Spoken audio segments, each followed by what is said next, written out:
Quando a escala da pandemia já se tornava óbvia e quando Brasília ainda se mostrava inerte, o consórcio Nordeste, que agrega os governos dos estados da região, preferiu tomar o problema para si e fazer aquilo que o governo federal deveria ter feito antes.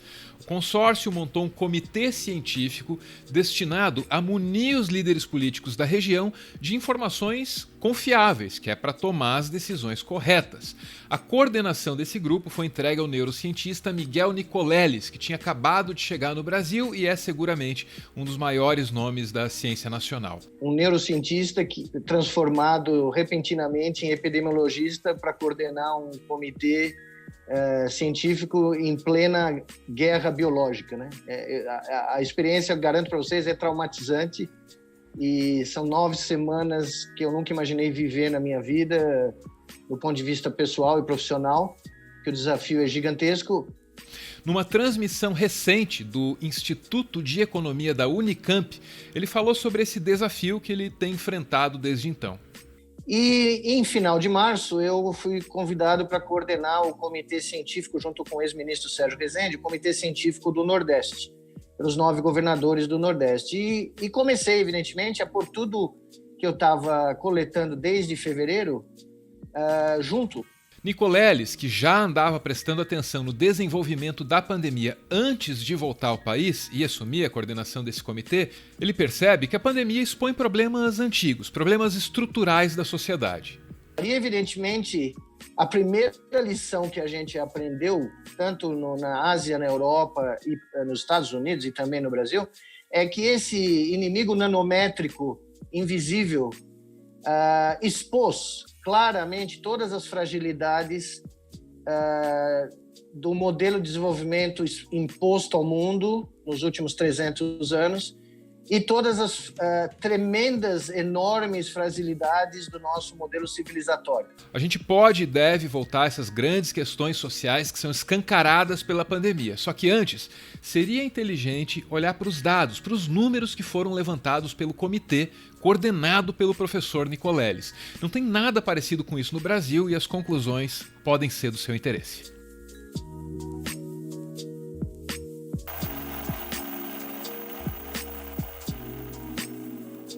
$60 milhões de celulares foram mapeados para gerar os dados que estão na tela.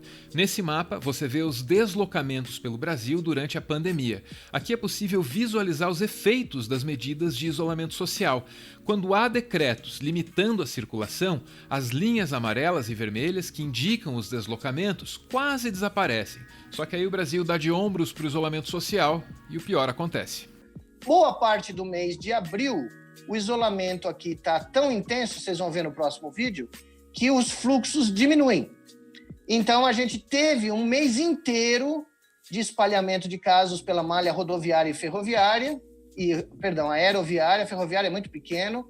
Abril, nós sustentamos um fluxo bem abaixo da média nacional. E aí, no final de abril, como vocês veem a data lá em cima, os fluxos começam a voltar. E eles voltam em espasmos, você começa a ver que o isolamento consegue ser mantido somente nos fins de semana, mas durante a semana os fluxos começam a retornar de maneira quase que explosiva.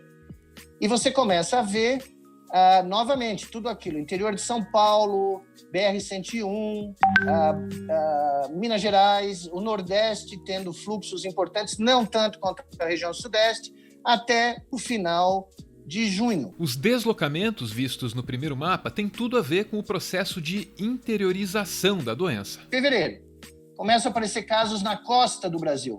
Número pequeno, mas começa a aparecer São Paulo, Rio, Salvador, Recife, Fortaleza, Natal, Manaus. Primeiros casos em Brasília. Os primeiros casos dentro do território nacional. Tudo isso antes da restrição do espaço aéreo e dos decretos que começam agora. Os decretos de isolamento fazem uma pequena redução na velocidade. Nos lugares específicos de lockdown, eles têm um efeito muito bom, mas no Brasil como um todo, a interiorização continua, partindo da costa, seguindo a malha rodoviária, Manaus explodindo no começo de abril, São Paulo se transformando no epicentro nacional, Rio de Janeiro acompanhando São Paulo, E à medida que o tempo passa, a interiorização vai produzindo áreas e focos em todas as regiões do Brasil, com uma pequena exceção da região sul, onde há um delay da chegada dos casos, mas a previsão que nós temos é que vai chegar lá também. Não há como escapar desse fluxo. Essa transmissão foi feita em 10 de junho. A tendência apontada para o sul do Brasil nessa ocasião aí se confirmou. E tem muito mais sofrimento que o Brasil poderia evitar se ouvisse os seus cientistas. Você tem os níveis de isolamento. Você sabe qual é a disseminação espaço-temporal pelas estradas. Você tem os casos, você pode calcular a probabilidade de óbitos por todo o Brasil. É exatamente isso que nós estamos fazendo nesse instante. Não só para o Nordeste. Mas qual é o grande drama? O que infelizmente pode ser descrito, a metáfora é muito apropriada, a crônica da morte antecipada, porque era óbvio.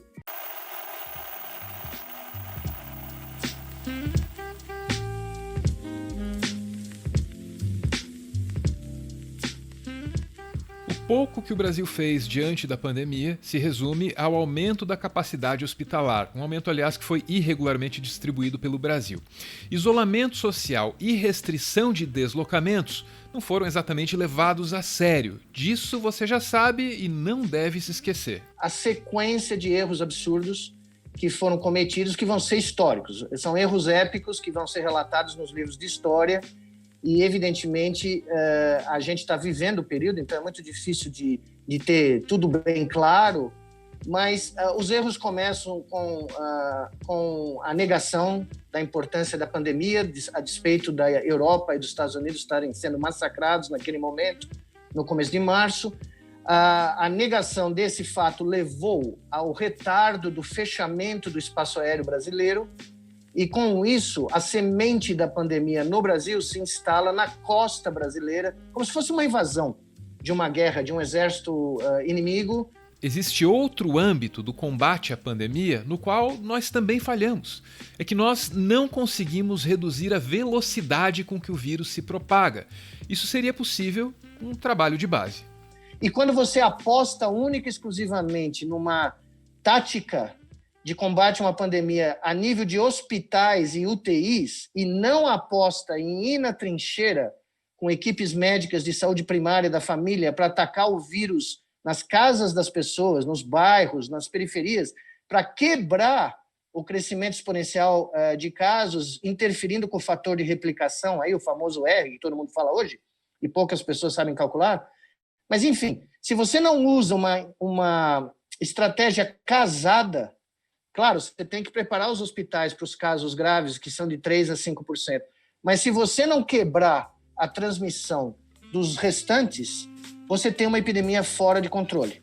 Os erros que o Brasil cometeu quando a pandemia chegou por aqui se somaram a erros que já vinham sendo cometidos há muito tempo. Por exemplo, o SUS já estava encolhendo antes da pandemia, quando precisava de muito mais investimentos.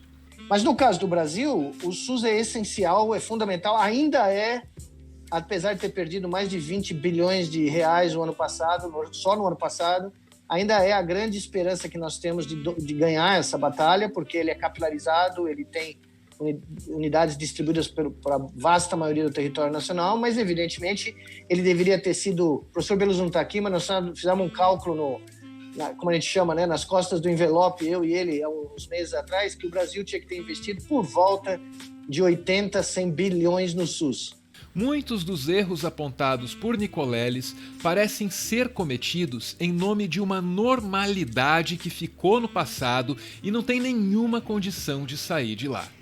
A gente não consegue tirar da cabeça que o mundo mudou. Aliás, o mundo, como a gente conhecia, morreu no começo dessa pandemia. Nós estamos na transição de algo que a gente não sabe o que vai vir. Então, na minha modesta opinião, para a juventude, essa tentativa obsessiva de manter os horários escolares, as demandas escolares, as demandas universitárias, vai em detrimento a tudo aquilo que nós devíamos estar fazendo para garantir a saúde mental dessa criançada e dos pais dessa criançada. É preciso aceitar que o mundo mudou. E mais importante, não adianta falar em novo normal, porque ainda não há normalidade à vista.